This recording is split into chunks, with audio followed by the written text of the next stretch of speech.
and welcome back to Jacob's Toys. Please do like, share, subscribe, and all of those things. All support to the channel is very much appreciated. In this video, we're taking a look at the Jump to Lightspeed card collection from Asmodee. So this is the Star Wars Unlimited, the latest one, released on March 14th, 2025. Jump to Lightspeed brings you over 250 new cards to the collection. This time, though, we're focusing heavily on starships, pilots, and epic battle scenes. The kind of space battles that define the Star Wars saga. Now, of course, I've got to say a big thank you to Asmodee for sending over this box to me. This, of course, are the additional card packs that you can pick up from most retailers that stock Star Wars Unlimited. And I've got a whole box for them to get through. So I just thought while I'm opening these up and going through sort of what's included in the packs, I'll just kind of fill you in a little bit on what Star Wars Unlimited Jump to Lightspeed is all about. So, of course, Jump to Lightspeed is the fourth thrilling expansion pack to the Star Wars Unlimited trading card game. What this does is it opens up, there's new mechanics, there's new characters. If you're a card collector, there's obviously the rarity and the different cards that you can chase over, the different variants and the different rarity of different cards. But of course, at the core of it, there is a trading card game as well. Now, you can buy booster packs, you can buy kind of starter packs, you can buy these booster packs. There's loads of options out there, and as a card collector and a fan of Star Wars, there's lots to kind of get involved with here. There's lots going on. The actual packs are quite healthy as well. There's a lot of cards in each pack, so they're good value for money. To me, one of the standout features of this set is introducing of the piloting keyword into the game. So this mechanic allows characters to either participate in ground battles or to hop into the cockpit of a starship, providing them, of course, with enhanced abilities. For example, you could have Han Solo piloting the Millennium Falcon, or Boba Fett taking control of his starship, which of course adds different layers of strategies and immersion to the actual gameplay as well. Replacing the traditional two-player starter sets, Jump to Lightspeed introduced Spotlight decks. So these are pre-built, ready-to-play 50-card decks that focus on iconic characters like Han Solo, Boba Fett. Each deck contains 5 special rarity cards exclusive to that particular box. And of course, one of them will be your leader card as well. Just to give you an example, Han Solo's deck emphasizes ability and adaptability, and clever tactics, with abilities that allow for boosted attacks based on the cost of your cards. Boba Fett's deck, however, on the other hand, focuses on indirect damage, forcing opponents into tough decisions, etc., etc. There's so much going on with Star Wars Unlimited, and of course, as this is the fourth expansion pack, the game is just getting bigger and bigger. Now, like I said, if you're a card collector, you can actually just collect these and obviously sleeve them and put them in top loaders and that kind of stuff. And for collectors, Jump to Lightspeed offers the Carbonite Edition booster packs. These are premium packs that are loaded with variant cards and have kind of a more special aesthetic to them. So there's like prestige variants. And for collectors, they are definitely something that are worth kind of chasing after because they are limited in quantity and of course won't be reprinted. Among these, there is the Victor Leader, leading from the front card. That one stands out to me just because there's only 250 copies available, and it's become one of the most one of the most valuable cards in the set. So I've seen prices fetch up to kind of $350, $400 on that one, which is insane. But just to recap, Jump to Lightspeed brings you over 250 new cards. We're focusing this time on space battles and some new iconic characters. The piloting mechanic gives you a different depth of gameplay that we've had with the previous 3 sets. The Spotlight decks feature Han Solo and Boba Fett, each with their own special rarity cards. And you've got the Carbonite Edition booster packs for collectors, which obviously offer those unique limited edition cards. So whether you're a seasoned player of Star Wars Unlimited or you're just a card collector, Jump to Lightspeed is definitely a set that offers something for everyone. I personally think it's a great addition to the Star Wars Unlimited universe. Having looked at a whole bunch of these different sets as they've come out, this one is definitely exciting because of that kind of space warfare element of it. So as I'm going through and opening these booster packs, let's just talk about what players and collectors can expect when opening one of these booster packs. Now, as I said, these are great value for money. Each standard booster pack contains 16 cards in total.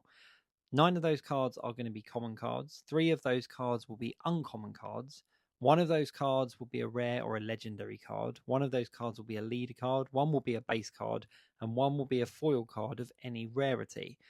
The nice thing about this format is it ensures that every single pack delivers a mix of gameplay and obviously the potential of higher value pools as well. So if you're somebody that's interested in playing the game, then this 16 card kind of mix up of cards, 16 card pack, the format gives you the chance to pull some really good cards for the game. But if you're also a card collector, then there is that kind of potential of pulling something really good. So it covers both, both bases, if you like. So if you're a player or a collector, there's that excitement when opening a pack of cards. And 16 cards is quite a lot in comparison to other trading card games.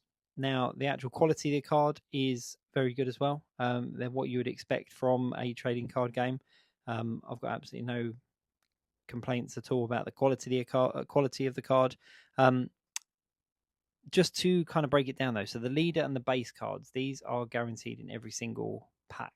And while they don't follow the kind of same rarity classification, they are crucial for deck building. So if you're playing the game, then these are crucial cards. Leaders essentially define your deck's identity and strategy, and the bases represent your sort of starting health and your passive abilities as well. So when it comes to the actual game, these leader and base cards are quite vital. The foil cards, each booster pack includes 1 foil card that can be in any rarity. So it could be a common card to a really flashy kind of legendary card. Pulling a foil legendary or a variant foil card is where excitement for collectors really kicks in. So you're looking for those variant foils or those legendary foils. If you pull one of those, then obviously they're worth sleeving, they're worth putting in a top loader or a folder or something to obviously keep hold of it. The nice thing is though, is as you just saw there with the Darth Vader card, the key characters, if you're just a fan of Star Wars and you like your kind of iconic characters and stuff, it's not just those iconic characters that are rare or variant. So you're not only going to get a Darth Vader in your deck, for example, if you pull a legendary foil card. You can pick up a common Darth Vader card. So if you're just looking to kind of collect as many of the characters and the iconic characters in Star Wars, if you're looking to just collect those, then obviously there's not a huge chase after these foils and these variants and stuff. Let's just kind of break down then the rarity levels. So when it comes to actually collecting the cards and kind of what they mean both in kind of play and collector value. So the common cards are the same as any other trading card game. They're easily found in most packs. They are the foundation for a lot of the kind of deck strategies, and there's minimal collector value in them. So they are really there for essentially for the playability. The uncommon cards are a little bit harder to find. When it comes to the actual game, they offer a little bit more specialized effects or energy or powers and stuff. And they're obviously useful in the game as well. Now, the rare cards, there's roughly 1 per booster box. They often form the core win conditions of the game or your power plays in competitive decks. And some of the rares do become value. So if they're definitely worth holding on to and looking after.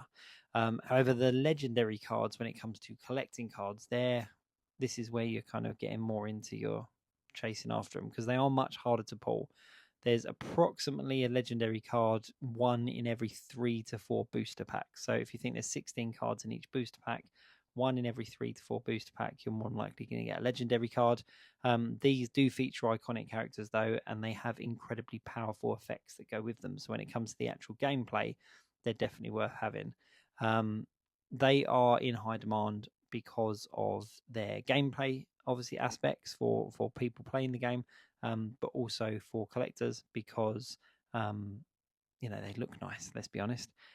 In Jump to Lightspeed, for example, the legendary cards like Luke Skywalker, Jedi Ace, Slave 1, they're among the most sought after at the moment. Now, they do also include special rarity cards, so they're Spotlight deck exclusives. They're only found in the Han Solo or the Boba Fett Spotlight decks. They're not available in booster packs. They include alternative art or unique versions of key cards that you would find. And they can get a decent price due to obviously limited accessibility, because you can only get them in the Spotlight decks, but they're not going to be huge value.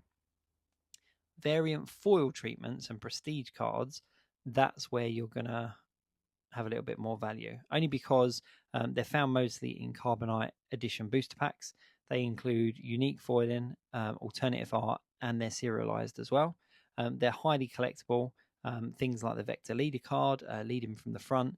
There's only 250 copies of them out there. So obviously, if you can find one of those, then that's definitely going to be a more rare card in your collection. Sterilized cards are extremely rare. They're individually numbered, making each one unique. And some do tend to sell for hundreds, depending on the character, obviously the condition and the serial number. Cold foil and hyperspace variants are visually stunning cards, in my opinion. They've got alternative art, they've got unique foiling. Sometimes they're exclusive, sometimes they release exclusive ones for special events and stuff, but the cold foil and the hyperspace variants are definitely highly collectible, especially if you pull a hyperspace variant of an iconic character like Darth Vader or Luke Skywalker or someone like that. The Carbonite Edition packs, though, do elevate the stakes a little bit. So while they do follow a similar structure to the regular kind of booster packs, each Carbonite pack is guaranteed to include a premium foil card and may even contain one of the elusive serialized cards. So Carbonite Edition packs are definitely worth picking up if you get an opportunity to, and you're a big collector or a big fan of playing these games. These packs in particular are printed in limited quantity, and will not be reprinted them. So they are really kind of dream kind of packs for hardcore collectors. Just having a quick Google, some of the most valuable cards from Jump to Lightspeed include Victor Leader, leading from the front. As I said, I've seen that anywhere between kind of $300 and $400. Boba Fett, Ruthless Tracker, the Carbonite variant, is currently around $200. Slave 1, the Prestige Foil version, is fetching about $150. And Luke Skywalker Jedi Ace, which is the standard foil, is picking up about 40 to 50 depending on the edition. So of course prices will vary over time, especially as kind of things move around and stuff. But for collectors, the sealed Carbonite packs and the high grade serialized cards are definitely the ones to kind of chase after. But the truth is whether you're a player, whether you're just a fan of Star Wars, or whether you're a serious card collector, Jump to Lightspeed definitely delivers, in my opinion. Every booster pack holds a chance at a powerful card, a person of interest, or if you're chasing after cards of value, then there's a chance to pick up something for a bit of profit. It isn't just a card game; it's very much a new trading card collection for collectors as well. I'm really enjoying the Star Wars Unlimited offering. If I'm honest, I think that they are fantastic. I think they're great cards. The artwork is fantastic. There's a lot of credit to the different artists, and there is something really cool when you pull out like a hyperspace variant or an iconic character or a serialized card. There's a lot of kind of fun. There's that kind of what's the word for it? The thrill of the chase, should we say? So yes, as I said, I'm going to go through these cards properly and see what I've got. I just wanted to kind of open up a few on screen just to kind of go over what the Jump to Lightspeed collection from Star Wars Unlimited is all about. Hopefully, this video has given you a little bit of insight into the kind of collecting game and obviously the collecting element of the cards. Definitely worth looking into, definitely worth picking up if you're a card collector. Once again, massive thank you to Asmodee for sending these over. They are really cool indeed. Can't wait to see what's next for the Star Wars Unlimited world, should we say. I think this is a trading card game that's just going to go from strength to strength, if I'm honest, and I can't wait to see some of those more elusive cards be pulled and shared online by collectors. It's always quite fun to see these cards that kind of talked about and chased after. So yeah, once again, massive thank you to Asmodee for sending these over. Do go check your local retailers, and of course check online for where these are available. They are well worth having a look at. And of course, do like, share, subscribe, and all of those things. If I take a look at any more of the Star Wars Unlimited cards or booster packs or anything like that, then of course they'll be on one of my social channels somewhere. Thank you very much for watching. I do hope you've enjoyed it. Star Wars Unlimited, Jump to Lightspeed. What an awesome collection. I'm going to get to the end of this pack and then I'll end the video. Oh no, actually, how many have I got? I got one more there. I got one more. Let's just have one more look at what that last pack is before I end the video. As you can see, I've got through these quite quickly. They're really easy to open as well, which I think is a massive plus. Let's have a quick look. That's a nice foil. Just putting all my foil cards and my rare cards in one pile, just so that I can kind of keep them separate from the common ones. And then the way I store them is I put them all in different ranks and stuff and keep them, and then obviously folder the ones that are a bit more sought after.